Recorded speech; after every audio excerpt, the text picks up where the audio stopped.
السلام علیکم ورحمۃ اللہ وبرکاتہ۔ خیر مقدم ہے آپ کا فدانہ میں دوستو، ہم علماء بدایوں پر مختصر تعارف کی ایک سیریز چلا چکے ہیں اور کئی علماء بدایوں کا تعارف ہم آپ کے سامنے پیش کر چکے ہیں۔ آج ہم مولانا حکیم عبد المجید بدایونی رحمہ اللہ علیہ کا ذکر خیر کر رہے ہیں۔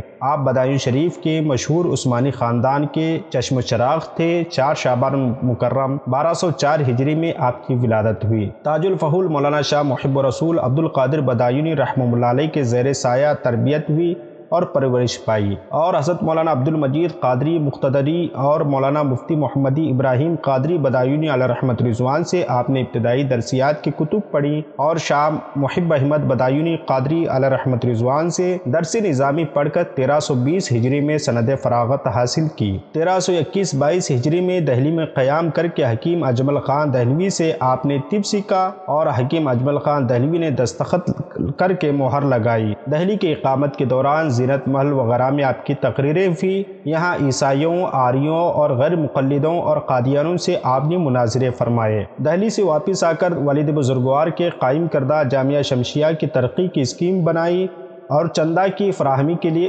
اسفار فرمائے۔ نواب مزمل اللہ خان رئیس بھیکم پور علی گڑھ، نواب سر حافظ احمد سعید خان، نواب چھتاری نے چندے میں کافی رقم دی۔ اہلیان بمبئی و حیدرآباد نے بڑھ چڑھ کر حصہ لیا، اور مسٹر نگرام گلکڑ بدایوں اور مسٹر لارڈ مسٹن وغیرہ گورنر صوبہ یوپی نے وسط شہر میں خوشنما قطع اراضی ما عمارات و دوامی پٹا مدرسے کے لیے دینا منظور کیا۔ مولانا ظہور حسین صاحب ٹونک والوں نے علو ہمتی سے شمس العلوم کا بلند مینارہ اور دروازہ تعمیر کروایا۔ کتب خانے کی خوشنما عمارت تعمیر ہوئی، اور دارالحدیث عثمانیہ کا نقشہ و تخمینہ تیار کر کے شاہی دکن کی خدمت میں پیش کر دیا گیا۔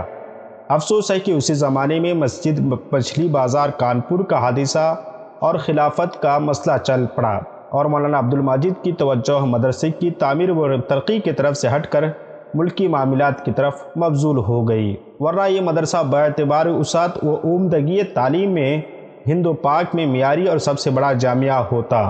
مدرسے کو ریاست رامپور سے مستقل ماہانہ امداد ملا کرتی تھی۔ مولانا عبد المجید بدایونی علیہ رحمت رضوان کی ملکی و ملی و قومی خدمات ہمیشہ خون کے آنسو رلاتے رہیں گی۔ مولانا شاہ محمد عبد الباری فرنگی محلیو علیہ رحمت رضوان نے حفاظت کعبہ کے لیے جب خدام کعبہ کے نام سے مجلس قائم کی تو سب سے پہلے مولانا شاہ عبد المقتدر بدایونی علیہ رحمت رضوان کی خدمت میں پہنچے اور تعاون و ہمدردی کی درخواست کی۔ مولانا عبد المجید بدایونی علیہ رحمت رضوان پیر و مرشد کے حکم پر خدام کعبہ کی خدمت پر مامور ہو گئے۔ 1919 ہجری میں لالا لاجپت رائے اور شردانند کی کوششوں سے ملکانوں کی ارتداد کی مہم شروع ہوئی تو دیگر علماء اہل سنت کے ساتھ آپ نے بھی رمضان المبارک میں، جبکہ گرمی اپنے شباب پر تھی، ملکانوں کو ارتداد سے بچانے کے لیے پیدل سفر کیے۔ عمر کا بیشتر حصہ آپ نے سفر میں گزارا۔ اپنے پیر و مرشد مولانا عبد القادر بدایونی علیہ رحمت رضوان کی ہمراہی میں بغداد مقدس کا سفر فرمایا۔ ایک وفد خلافت کے ساتھ حجاز مقدس حاضر ہوئے۔ خلافت و کانگریس کے وفد میں موتی لال نہرو، حکیم اجمل خان اور مولانا محمد علی جوہر اور مسٹر گاندھی کے ساتھ آپ نے پورے ہندوستان کا دورہ کیا۔ آپ کے آواز کا عجب حال تھا، نہایت کیف آور اور وجد آفریں آپ کا خطاب ہوتا تھا۔ جوش تقریر میں امامہ سر سے اتر جاتا تھا۔ کانپور کے پیر ڈڈ میدان کے رجبی شریف کے جلسے کا آپ ہی کے ہاتھوں قیام ہوا تھا۔ جہاں بھی ہوتے اس جلسے میں ضرور تشریف لے جاتے۔ مولانا کے واعظ کا ابتدائی دور تھا کہ مراد آباد میں حضرت صدر الافاضل علیہ رحمت رضوان اور مولوی تھانی کے درمیان مباحثہ تصفیہ کے لیے طے پایا۔ اعلیٰ حضرت فاضل بریلوی علیہ رحمت رضوان نے حضرت مولانا شاہ عبد المقتدر بدایونی علیہ رحمت رضوان کو مذہب اہل سنت کی شوکت کے لیے شرکت کی درخواست کی تو آپ نے شاہ عبد المقتدر بدایونی علیہ رحمت رضوان نے حضرت شاہ عبد المجید بدایونی اور حضرت مولانا شاہ محب احمد قدس سرہ کو شرکت کے لیے وہاں بھیجا۔ وہاں بڑے بڑے علماء اہل سنت تشریف فرماتے۔ 10 بجے دن مولانا سید محمد فاخر کی تقریر کے بعد مولانا عبد المجید بدایونی علیہ رحمت رضوان کا وعظ شروع ہوا۔ پہلے دیر تک ممبر پر 2 زانوں بیٹھ کر دعا مانگی، پھر کھڑے ہو کر آہستہ آہستہ خطاب شروع کیا۔ مجموعے سے آواز بلند کرنے کی درخواست ہوئی تو ابھی 2-4 ہی جملے کہے تھے کہ بحر فصاحت موج آفرین طبیعت روانی پر مائل ہوئی، جوش خطابت اپنا دامن پھیلائے نظر آنے لگی۔ تھوڑی دیر میں امامہ کے بل کھل گئے اور اتنا متاثر اور دل نشین خطاب تھا کہ ہر طرف سے مرحبا، صلی اللہ، جزاک اللہ کی صدائیں آ رہی تھیں۔ کوئی بے خودی میں اشک بہا رہا تھا، کسی طرف سے آہ و بکا کا شور تھا۔ مسئلہ علم غیب پر کلام الہی اور حدیث رسالت پناہی کے دلائل کے انبار پیش کر دیے۔ مجموعہ بے خود اور ساکت تھا کہ مولانا نے 1 بجے دھوپ کی تمازت اور پسینے سے شرابور ہونے کی وجہ سے دعا پر تقریر ختم کی۔ مجموعے کے اصرار پر جو ظہر کی نماز کے بعد 4 گھنٹے تقریر فرمائی۔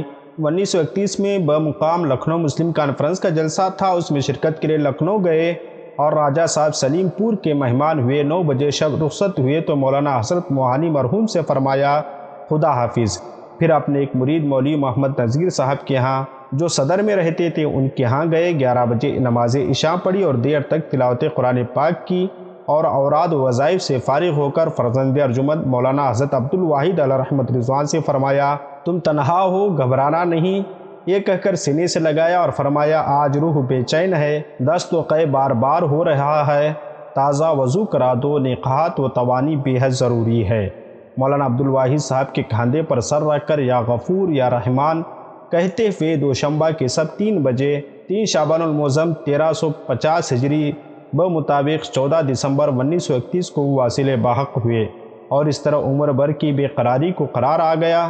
9 بجے دن میں نعش بذریعہ موٹر، 5 بجے شام بدایوں پر آپ کی نماز جنازہ مولانا شاہ عبد القدیر بدایونی کی اقتداء میں ادا کی گئی اور درگاہ قادری میں آپ کو سپرد خاک کیا گیا۔ ہماری دعا ہے کہ اللہ رب العزت آپ کی قبر انور پر رحمت انوار کی بارشیں نازل فرمائیں، اور اگر آپ نے علماء بدایوں پر ہماری ویڈیوز نہیں دیکھی ہو تو ضرور دیکھیں۔ ملتے ہیں اگلی ویڈیو میں۔ السلام علیکم۔